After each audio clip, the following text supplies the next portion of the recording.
आज है 17 जून 2025, दिन मंगलवार। न्यूज 80 पर यूपी की सुर्खियों में आपका स्वागत है। चलिए देखते हैं यूपी की 15 खबरें फटाफट अंदाज में। यूपी के किसानों के लिए एक अच्छी खबर है। योगी सरकार न्यूनतम समर्थन मूल्य पर किसानों से रबी फसल में पहली बार सीधे मक्का की खरीद कर रही है। 2024-25 के अंतर्गत किसानों से मक्का की खरीद 2225 रुपये प्रति कुंतल पर हो रही है। यह खरीद शुरू हो गई है। खरीद 31 जुलाई तक चलेगी। क्रय केंद्रों पर सुबह 9 बजे से शाम 6 बजे तक खरीद की जाएगी। आपको बता दें, विगत दिनों औरैया पहुंचे मुख्यमंत्री योगी आदित्यनाथ ने मक्का किसानों द्वारा की जा रही मक्का की खेती की जानकारी ली थी और उन्हें आश्वस्त किया था कि सरकार नियमित रूप से उनकी उन्नति व खुशहाली का मार्ग सुनिश्चित करेगी। उत्तर प्रदेश में सीएम योगी आदित्यनाथ सरकार ने मुख्यमंत्री सामूहिक विवाह योजना का बजट बढ़ा दिया है। नई व्यवस्था के तहत अब सामूहिक विवाह में शामिल होने वाली कन्याओं को पहले की अपेक्षा 2 गुना खर्च किया जाएगा। दरअसल पहले प्रति शादी पर 51,000 रुपए खर्च किए जाते थे, अब इसे बढ़ाकर 1 लाख रुपए कर दिया गया है। ऐसे में कन्या को अब 4 गुना ज्यादा उपहार मिलेंगे। वहीं खाते में भी 30,000 की जगह 60,000 की धनराशि भेजी जाएगी। मुख्यमंत्री सामूहिक विवाह योजना के लिए आवेदन शुरू हो गए हैं। इच्छुक लोग समाज कल्याण अधिकारी कार्यालय व ब्लॉक कार्यालय से संपर्क कर जानकारी ले सकते हैं।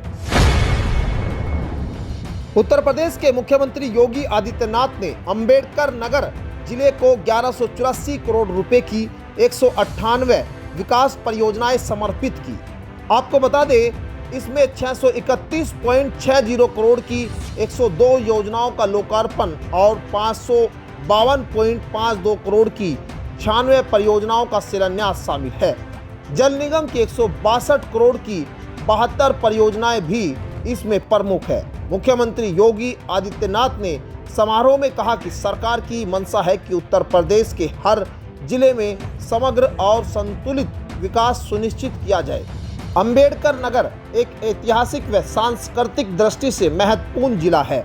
यहाँ के लोगों को अब बुनियादी सुविधाओं से कोई समझौता नहीं करना पड़ेगा। भगवान श्री राम की नगरी अयोध्या अब धार्मिक नगरी से आगे बढ़कर अंतर्राष्ट्रीय पहचान बना चुकी है। राम मंदिर निर्माण के बाद अयोध्या में देश विदेश से वीआईपी और वीवीआईपी मेहमानों का लगातार आना जाना बढ़ गया है। इसी को देखते हुए योगी सरकार अयोध्या में अब एक आधुनिक और शानदार वीआईपी गेस्ट हाउस बना रही है, जिसमें प्रधानमंत्री, मुख्यमंत्री, राज्यपाल, केंद्रीय मंत्री, विदेशी मेहमान, राजदूत, उद्योगपति और अन्य खास मेहमान ठहर सकेंगे। इस वीवीआईपी गेस्ट हाउस का निर्माण मांझा मीरपुर क्षेत्र में किया जा रहा है, जो करीब 14,510 वर्ग मीटर क्षेत्रफल में फैला होगा। इसे ईपीसी मोड के तहत तैयार किया जा रहा है।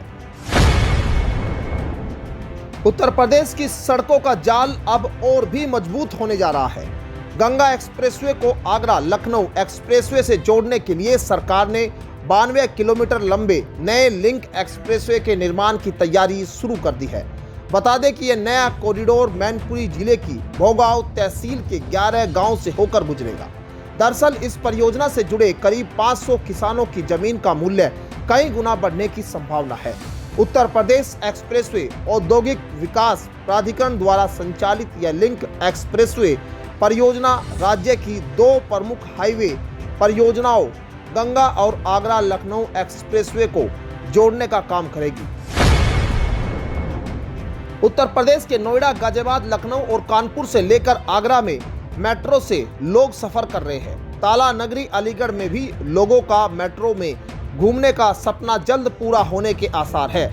अलीगढ़ जिले में मेट्रो चलाने के लिए कोल से बीजेपी के विधायक अनिल पारासर ने मांग की है। बीजेपी विधायक ने लखनऊ विधानसभा सत्र में कोल विधायक ने शहर के लोगों को जाम से निजात दिलाने के लिए मेट्रो चलाए जाने का प्रस्ताव रखा था।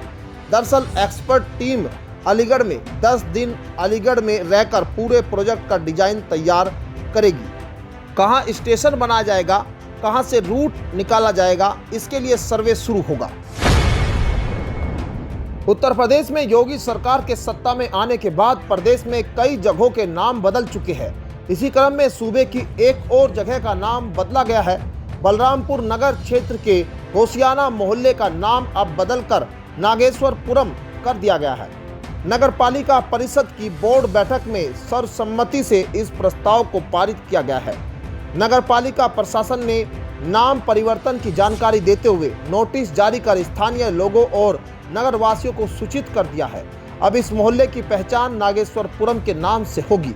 आपको बता दें कि योगी सरकार ने कई जिलों से लेकर रेलवे स्टेशनों के नाम में बदलाव किया है। अब नोएडा से अलीगढ़ तक का सफर आसान होने वाला है। यहां एक और नया एक्सप्रेसवे बनाया जाएगा। केंद्र सरकार की ओर से लोगों को बेहतर सड़क नेटवर्क और यातायात की बेहतर सुविधा देने के लिए कई परियोजनाओं पर सरकार काम कर रही है। इसी कड़ी में सरकार की ओर से नोएडा से अलीगढ़ के बीच एक नया एक्सप्रेसवे बनाने की योजना बनाई जा रही है। इस परियोजना को लेकर ग्रेटर नोएडा के 36 गांव और अलीगढ़ के 5 गांव शामिल किए जाएंगे। इस गांव की करीब 13,300 एकड़ जमीन का अधिग्रहण करने का फैसला लिया गया है। ऐसा कहा जा रहा है कि जमीन अधिग्रहण की प्रक्रिया में किसी बिचौलियों को शामिल नहीं किया जाएगा। उत्तर प्रदेश में बिजली उपभोक्ताओं के लिए बुरी खबर है।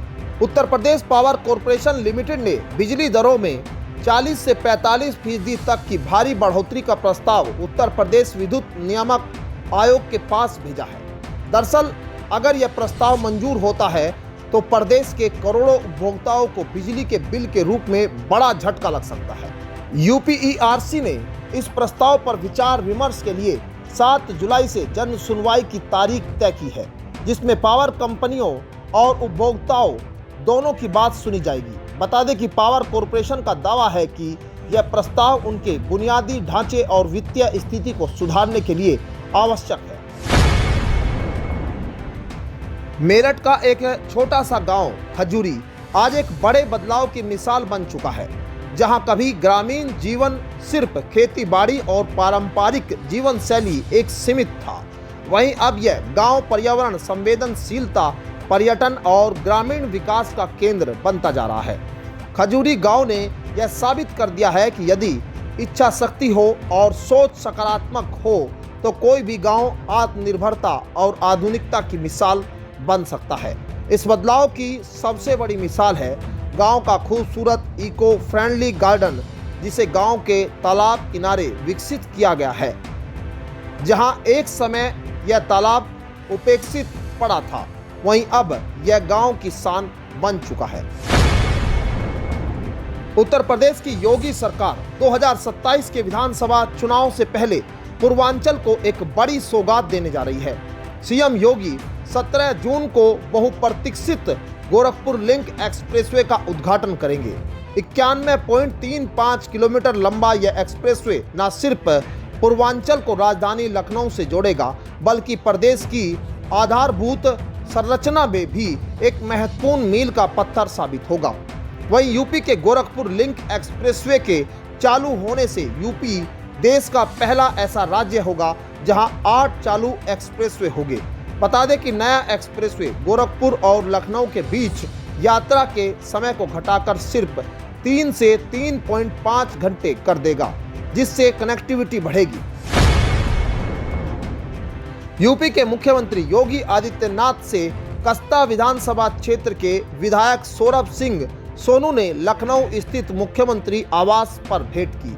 यह मुलाकात क्षेत्र की समस्याओं के समाधान और विकास कार्यों को गति देने के उद्देश्य से की गई। विधायक ने अपने क्षेत्र की जनता की समस्याओं और अपेक्षाओं को विस्तार से मुख्यमंत्री के समक्ष रखा। विधायक सौरभ सिंह सोनू ने मुख्यमंत्री को बताया कि कस्ता विधानसभा क्षेत्र के अंतर्गत आने वाले कस्बों मितोली और मैगलगंज में जनसंख्या और बुनियादी सुविधाओं की दृष्टि से नगर पंचायत बनाए जाने की पूरी पात्रता है। उन्होंने कहा कि इन दोनों संस्थाओं में तेजी से शहरीकरण हो रहा है। भारत में जनगणना के लिए केंद्र सरकार ने अधिसूचना जारी कर दी है। इसके साथ ही जनगणना की तैयारियां और इससे संबंधित प्रक्रिया शुरू हो गई है। केंद्र सरकार द्वारा अधिसूचना जारी करने पर अपना दल सोनेलाल की नेता और केंद्रीय मंत्री अनुप्रिया पटेल ने खुशी जाहिर की है। सोशल मीडिया साइट एक्स पर केंद्रीय मंत्री अनुप्रिया पटेल ने अपनी बात रखी। साथ ही साथ उन्होंने विपक्ष पर भी बड़ा हमला बोला।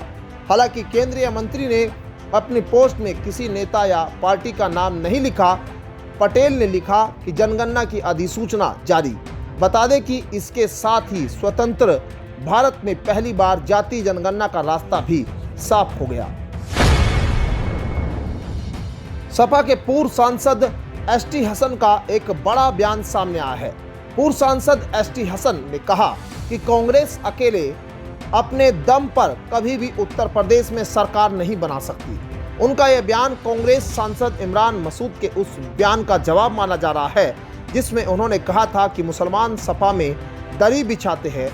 कहा कि इमरान मसूद का मैं सम्मान करता हूं, लेकिन कांग्रेस के कुछ नेताओं को लगता है कि अगर पार्टी अकेले विधानसभा चुनाव लड़े तो उत्तर प्रदेश में सरकार बना लेगी। यह बिल्कुल मुमकिन नहीं है। कांग्रेस को ताकत समाजवादी पार्टी से ही मिल सकती है। कांग्रेस सपा के साथ मिलकर ही सरकार बना सकती है। उत्तर प्रदेश में मौसम का मिजाज बदल गया है। अब लोगों को चिलचिलाती धूप और लू के थपेड़ों से राहत मिलने जा रही है। उत्तर प्रदेश के कई हिस्सों में बारिश हुई जिसमें गर्मी के तेवर हल्के हुए। प्रदेश में बारिश का सिलसिला तेज होने जा रहा है। आज 55 से ज्यादा जिलों में मेघ गर्जन के साथ झोंकेदार हवाएं चलने और बिजली गिरने की चेतावनी जारी की है। दरअसल मौसम विभाग ने पूरे प्रदेश में बारिश होने का अनुमान जारी किया है। 18 जून से बारिश का ये सिलसिला और तेज होगा और 20 जून लगभग सभी स्थानों पर जोरदार बारिश होगी, जिससे तापमान में अच्छी खासी गिरावट आएगी। 21 जून तक प्रदेश में बारिश होती रहेगी। तो ये थी आज की 15 फटाफट खबरें। अगर आपको वीडियो पसंद आया तो वीडियो को लाइक, शेयर व कमेंट जरूर करें। धन्यवाद।